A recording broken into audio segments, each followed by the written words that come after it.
أعوذ بالله من الشيطان الرجيم بسم الله الرحمن الرحيم الحمد لله والصلاة والسلام على رسوله الكريم وبعد tilandireni solero pamene tikupitiriza phunziro lathu la tawhid aqida ndipo lero tikulowa mphunziro lathu la number 7 mene tikupitiriza kulongosola magawo a Chisilamu.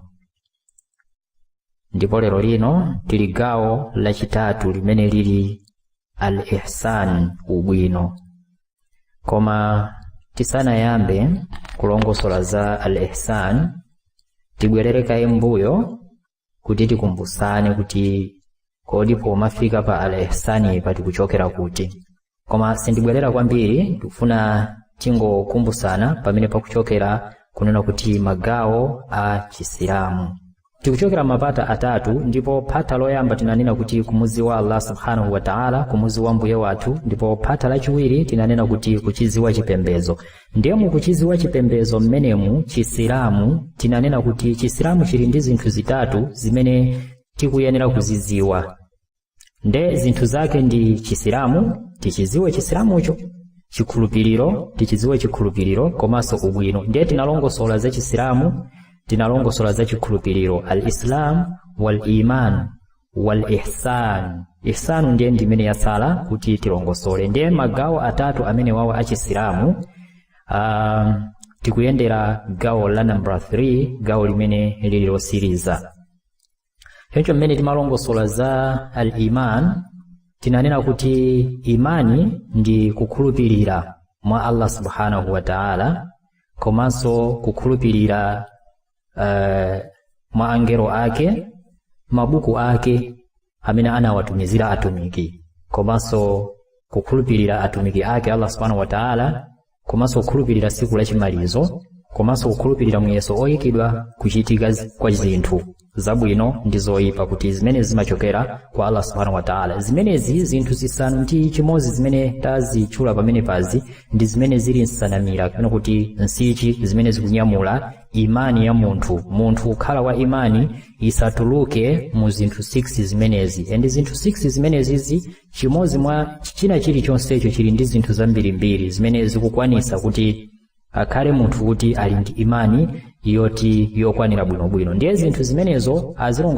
tazilongosolaso kumayambiro kunena kuti imani kapena kuti chikhulupiriro ndi chimene chili ndi nthambi kapena kuti magawo okwanira 70 kunzaso mphamvu zitatu 73, al-imanu 73 shoba, kuti imani ili ndi zigawo zokwanira 73. Ndipo gawo limene lila pamwamba kwambiri magawo onsewa tinanena kuti ndi mawu onena kuti palibe wina oyenera kumupembedza muchoonadi koma Allah subhanahu wa ta'ala yekha. Ndipo gawo limene lila pansi lomaliza limene lida ling'ono kwambiri ndi kuchosa zoyipa munjira. Komanso kunena kuti manyazi, al-haya'u shu'batun min al-iman, manyazi ndi gawonso la imani. Ndiye tinalongosola pambuyo pakepo nsanamira kapena nsichi za imani. Ndiye lero lino tipitirize ndi gawo lachitatu imene tikhale ngati kuti tikumalizana ndi phata la kuchiziwa chipembezo insha Allahu ta'ala. Ubwino kapena kuti al-ihsan ndi zinthu zabwino zimene timachita pa ibada komanso nthawi zina zonse zimene zili zothandiza mchisilamu. Ndipo ubwino umenewu kapena kuti ihsan ili ndi nsanamira imodzi yokha. Apo tikumbukire kuti Chisilamu, al-Islam 5 arkan. Arkanul Islam 5. Nsanamira za Chisilamu zilipo zisanu. Wal iman, arkanul iman 6. Nsanamira za imani zilipo zisanu ndi chimodzi 6. Wal ihsan ruknun wahid. Ihsan ili ndi nsanamira imodzi yokha. Kodi nsanamira yake ndiye nditi? Kumupembeza Allah subhanahu wa ta'ala ngati kuti ukumuona. Imene ndiye ihsan, kuchita zinthu zabwino. Ihsan singachitike popanda kumupembeza Allah subhanahu wa ta'ala mchoonadi kweni kungokhala ngati kuti Allah subhanahu wa ta'ala ali kusogolo kwakoko iwe ndiye wagwada pano ukumupembeza ukumuona koma kuti sukumuona. Zimene zimachitisa zimene zizoyenera kukuchitisa iweyo kukhala ngati ukumuona Allah subhanahu wa ta'ala ndiye kukula kwa imani kumeneko.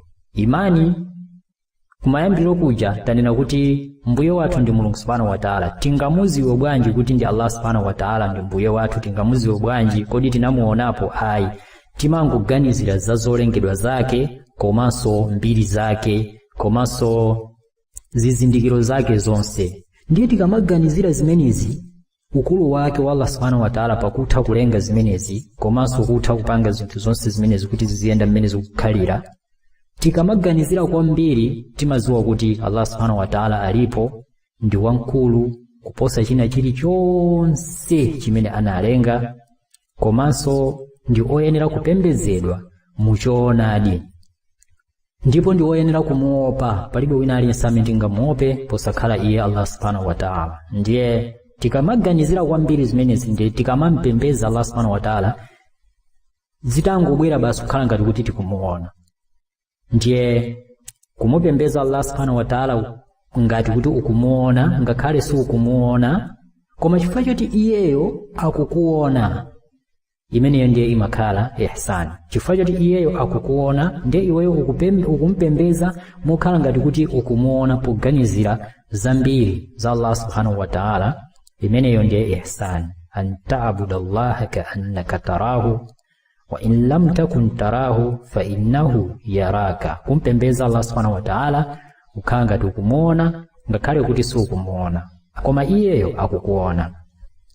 Ndiye nsichi imeneyi umboni wake ndi Allah subhanahu wa ta'ala wanena mu surati Luqman aya 22 kuti a'udhu billahi minash shaitani rajim wa man yuslim wajhahu ila Allahi wa huwa muhsin faqad istamsaka bil urwatil wuthqa wa ila Allahi aqibatul umur. Ndipo amene akupereka nkhope yake kwa Allah, kuzipereka iyeyo kwa Allah subhanahu wa ta'ala, kapena kuti amene akugonjera mwa Allah subhanahu wa ta'ala kugonjera kwa tunthu ali ochita zabwino, ndiye kuti wagwira chogwirira cholimba ndipo mapeto ake azinthu zonse ndi kwa Allah subhanahu wa ta'ala. Komanso akunena mu surati An-Nahl aya 128 a'udhu billahi minash shaitani rajim inna Allaha ma'al ladhina taqaw wal ladhina hum muhsinun. Nditu Allah ali pamodzi ndi amene akumuopa ndi amenenso akuchita zabwino. Maaya awiri amenewa kodi umboni wa ihsani uja ulipati? Aya yoyamba ijana kuti wa man yuslimu wajhahu ila Allahi wa huwa muhsin. Muhsin ndi munthu amene akuchita zinthu zabwino, amene ali ndi ihsani. Aya yachiwiriyo umboni wathu ulipati inna Allaha ma'al ladhina taqaw wal ladhina hum muhsinun. Allah ali pamodzi ndi amene akumuopa iyeyo ndi amenenso akuchita zabwino. Allah subhanahu wa ta'ala amakhala naye. Iyayi ambuye akhale nanu. Akhala nanu bwanji ngati simukumuchitira zinthu zabwino, ngati simukumupembeza ngati kuti mukumuona? Mangoti ambuye akhale nanu uku mukusanzikana kuti muzikachita za machimo. Ambuye akhale nanu. Akhala nanu bwanji mukumachita zinthu za machimo? Mofunika kumpembeza muchoonadi, kumpembeza ngati kuti mukumuonadi. Pamenepo ndiye kuti iniyo ndi muhsin. Ndiye Allah subhanahu wa ta'ala ma'al ladhina taqaw wal ladhina hum muhsinun. Allah subhanahu wa ta'ala amakhala ndi amene amuopa komanso amene akuchita zabwino. Akunena so mu surati Talaq aya number 3 a'udhu billahi minash shaitani rajim wa man yatawakkal 'ala Allah fa huwa hasbuhu. Ndipo amene akusamira kwa Allah pa zinthu zake zonse, china chilichonse chimene angachite munthu ndikumasamira kwa Allah subhanahu wa ta'ala, kuti chimene chisichingatheke posakhala kufuna kwa Allah subhanahu wa ta'ala, ndiye kuti Allah ali okwana kwa iye, ali okwana ndithu kumukhonzera zinthu zokuti zitheke. Akunena so mu surati Al-Anfal aya number 61 mene akunena kuti a'udhu billahi minash shaitani rajim wa in janahu lis-salmi fajnah laha wa tawakkal 'ala Allah innahu huwas samiul alim. ndipo ngati adani awo apendekera kumbali yokhalirana mwamtendere, ngati adaniwo apendekera kuti basi akufuna kuti muzikhala nawo mwamtendere, nawenso pendekera kumbaliyo, pendekeraso nawe mukukhala mwamtendere. Ukatero yezamira kwa Allah subhanahu wa ta'ala, ndithudi iye ngwakumva ngodziwa. Kuchitirana zinthu zabwino pakati panu, ngati mzanu wakuchitirani zabwino inunso mubwezere zabwino zija, ihsan pakati pathu. Akunenanso mu surati Shuara aya 17 mpaka 19 kuti a'udhu billahi minash shaitani rajim wa tawakkal 'ala al-'azizir rahim alladhi yaraka hina taqum wa taqallubaka fis sajidin, ndipo samira kwa mbuye wako mwini mphamvu zoposa wachisoni, yemwe akukuona pamene ukuyimirira pa mapemphero ndi kutembenuka kwako pogwesa mphumi yako pansi ndi kudzuka ndi kuyimirira pamodzi ndi ogwesa mphumi pansi polambira. Akunenanso mu surati Yunus aya 61 kuti a'udhu billahi minash shaitani rajim wama takunu fi sha'anin wama tatlu minhu min qur'anin wala ta'maluna min 'amalin illa kunna 'alaykum shuhudan idh tufiduna fi, ndipo siutanganidwa ndi ntchito iliyonse ndiponso simuwerenga mmenemo chinthu chilichonse cha mqur'ani, ndipo simuchita ntchito ina iliyonse inu anthu, koma ife timakhala mboni pa inu pamene mukutanganidwa nayo.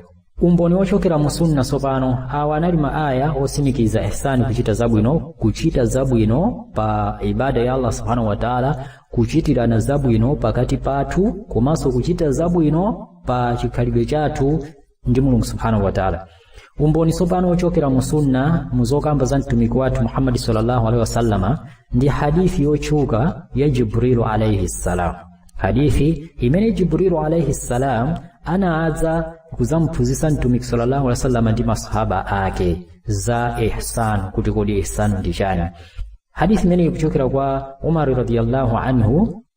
Akunena Umar radhiyallahu anhu kuti tili chikhalire ni bainama nahnu jurusun idh tala alaina rajul, tili chikhalire ndi mtumiki sallallahu alaihi wasallama adatitulukira ife munthu woyera kwambiri zovala zake, sisi lake linali lakuda kwambiri, sichinaonekere pathupi pake chisonyezo china chilichonse choti munthuyo anali pa ulendo, anangofikira basi kungoonekera, sanaonekere kuti akuchokera uku achokera kuti, anangooneka pamalo paja. Pitirizani kumvera mu audio yotsatirayo.